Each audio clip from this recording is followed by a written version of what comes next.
Selamat siang Ibu Milky, apa kabarnya hari ini? Selamat siang Bu Johar, baik-baik saja, alhamdulillah. Terima kasih Bu. Senang sekali mendengarnya Bu Milky. Oke, dari percakapan sebelumnya yang pernah kita bertemu kemarin, sepertinya ada hal yang ingin Bu Milky sampaikan. Apa nih Bu yang mau dibicarakan?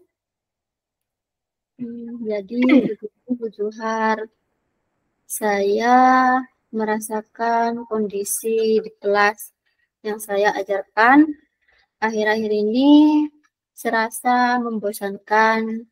Murid-murid saya kurang aktif di dalam pembelajaran. Yang saya tangkap dari itu sepertinya minat belajar mereka mulai menurun deh Bu. Oh, jadi di kelas Bu Milky serasa membosankan dan murid-murid juga kurang aktif dalam pembelajaran serta minat belajarnya juga menurun. Betul begitu Ibu? Iya betul Ibu, itu yang saya rasakan. Kira-kira apa sih yang ingin Ibu Milky dapatkan setelah kita berdialog hari ini? Saya menginginkan murid saya itu aktif dalam mengikuti pembelajaran, bersemangat dalam belajar, termotivasi untuk terus meningkatkan minat belajar dan prestasinya, Bu. Prestasinya ingin meningkat. Terus apa nih yang membuat Bu Milky menilai bahwa murid Bu Milky minat dalam belajar?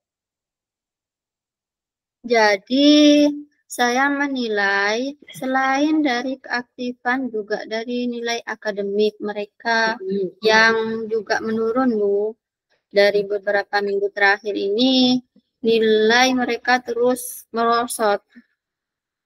Oh, jadi Bu Milky menilai minat belajar mereka menurun dari belakangan ini, yaitu terutama dinilai akademik mereka. Begitu ya, Ibu? Iya, Ibu. Oh, saya mengerti, Bu Milky. Tantangan dalam meningkatkan minat belajar murid memang seringkali dialami oleh guru di dalam kelas. Kadang murid merasa jenuh dengan aktivitas mereka sehari-hari dan dengan pembelajaran mungkin yang monoton yang Ibu berikan kepada anak-anak. Mari kita bahas lebih lanjut, Bu Milky. Jadi, menurut Bu Milky, kondisi kelas yang ideal itu seperti apa? Menurut saya sih kondisi kelas yang ideal itu yang menyenangkan, murid aktif dan bersemangat dalam menerima pembelajaran. Ada komunikasi serta kolaborasi di dalamnya sehingga terasa hidup. Oke, menurut Bu Milky, kelas yang terasa hidup yang bagaimana, Ibu? Apakah hanya adanya komunikasi atau kolaborasi saja dengan murid? Iya sih, Bu. Menurut saya kelas terasa hidup itu ada komunikasi dua arah dan kolaborasi antar guru dan murid. Guru dapat menyelesaikan materi dan siswa meresponnya. Guru dapat menyampaikan materi dan siswa meresponnya dengan pertanyaan dan juga jawaban yang sesuai dengan materinya. Oke, gambaran yang sangat bagus sekali Bu Milky. Menurut Bu Milky, kelas yang ideal itu adalah kelas yang menyenangkan dan semua siswa aktif dalam pembelajaran, serta adanya komunikasi yang baik antara guru dan murid. Bukan begitu, Ibu? Iya, Bu. Oke, sebelumnya, apakah Ibu sudah mencoba metode-metode pembelajaran yang berbeda? Misalkan nih, menyesuaikan dengan gaya belajar mereka. Terus apa yang sudah Ibu coba lakukan untuk meningkatkan minat belajar mereka itu? Saya sudah mencoba beberapa metode pembelajaran yang lebih interaktif, seperti diskusi kelompok dan permainan edukasi. Wah, jadi Ibu sudah menerapkan metode pembelajaran dengan diskusi kelompok ya? Iya, Bu Zuhat. Lalu bagaimana hasilnya Ibu? Ya, begitu sih, Bu. Beberapa siswa masih terlihat kurang antusias gitu. Terus bagaimana perasaan Bu Milky setelah melihat kondisi seperti itu? Kadang-kadang saya berpikir, apakah saya gagal menjadi guru untuk memberikan pembelajaran yang menyenangkan pada murid saya gitu, Bu. Jadi Ibu merasa gagal menjadi guru begitu. Ketika melihat murid-murid Ibu sebagian tidak aktif dalam pembelajaran. Iya, Bu.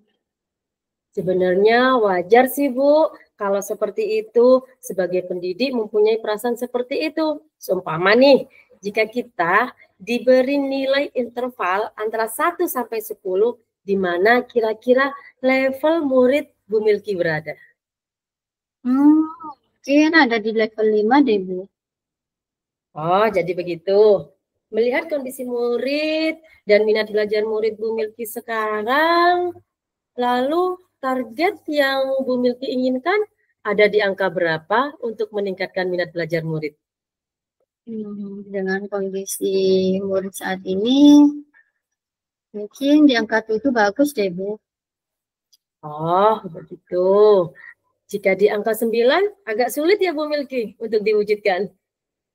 Iya sih, Bu. Target saya di angka 7 sudah bagus, Bu. Oke, kira-kira nih, apa yang dapat Ibu lakukan untuk mengatasi masalah tersebut? Langkah apa saja yang Ibu ingin lakukan untuk meningkatkan minat belajar murid Bu Milky? Hmm, ada sih, Bu. Yang saya pikirkan untuk mengatasi masalah tersebut. Coba Bu Milky ceritakan seperti apa? Saya berpikir untuk menerapkan pembelajaran berdiferensiasi. Model pembelajaran yang saya inginkan bukan hanya ceramah, akan tetapi saya akan membuat alat peraga yang lebih bervariasi, lebih menarik untuk melihatnya, menggunakan role player agar anak merasa senang bermain peran, agar anak dapat lebih memahami pembelajaran. Wah, bagus sekali itu Bu Milky. Jadi, Ibu ingin mencoba menerapkan pembelajaran berdiferensiasi di kelas dengan menggunakan berbagai media pembelajaran. Begitu ya, Bu ya? Iya, Bu. Terus, langkah apa selanjutnya yang ingin Ibu terapkan selain menerapkan yang tadi Bu Milky jelaskan? Ada, Bu. Saya ingin memasukkan teknologi dalam pembelajaran saya. Kemudian, Ibu tahu kan di zaman sekarang ini murid sudah terbiasa menggunakan gadget. Jadi, saya ingin menggunakan itu untuk membuat kuis sehingga anak merasa tertarik untuk mempelajarinya. Wow, ide yang bagus sekali itu Bu Milky. Jadi Bu Milky ingin menggunakan kuisis di dalam pembelajaran, gitu ya? Terus, ada lagi mungkin yang ingin Ibu lakukan selain itu? Saya juga ingin melakukan pendampingan individu pada murid saya yang kurang memahami materi di kelas. Saya ingin menggunakan waktu di sela-sela istirahat atau saat jam pelajaran berakhir.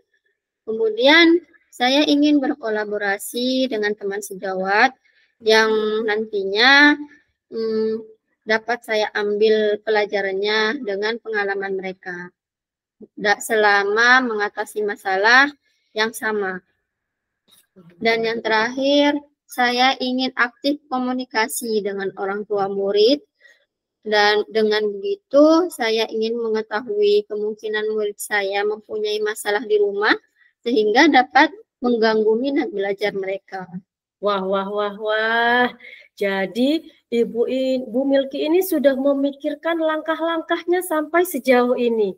Saya apresiasi sekali kepada ide yang sudah dikeluarkan oleh Bu Milky. Jadi, Ibu selain merancang pembelajaran berdiferensiasi, juga mempunyai langkah-langkah lain, yaitu seperti penggunaan IT dalam pembelajaran. Terus, pendampingan individu, kolaborasi dengan orang tua, dengan teman sejawat, itu sangat bagus sekali, Bu Milky. Iya, Ibu Joha.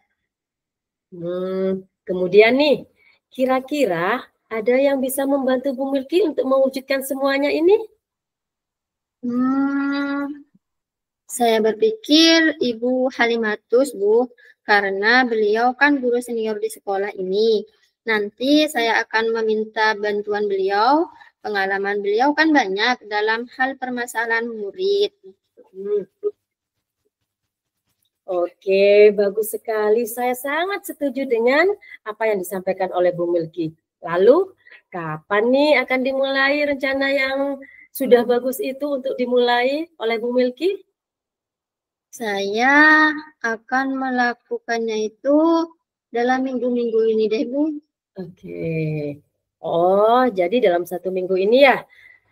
Nah, dari dialog kita ini, apa sih yang Ibu dapatkan? Di awal, saya belum tahu bagaimana cara untuk mengatasi kendala yang saya alami ini. Setelah berdialog dengan Bu Johar, jadi saya sekarang lebih tahu tindakan yang akan saya lakukan untuk mengatasi kendala saya ini. Oke, terus target untuk menyelesaikannya kira-kira kapan dan tingkat keberhasilannya dapat dilihat kapan, Ibu Milky?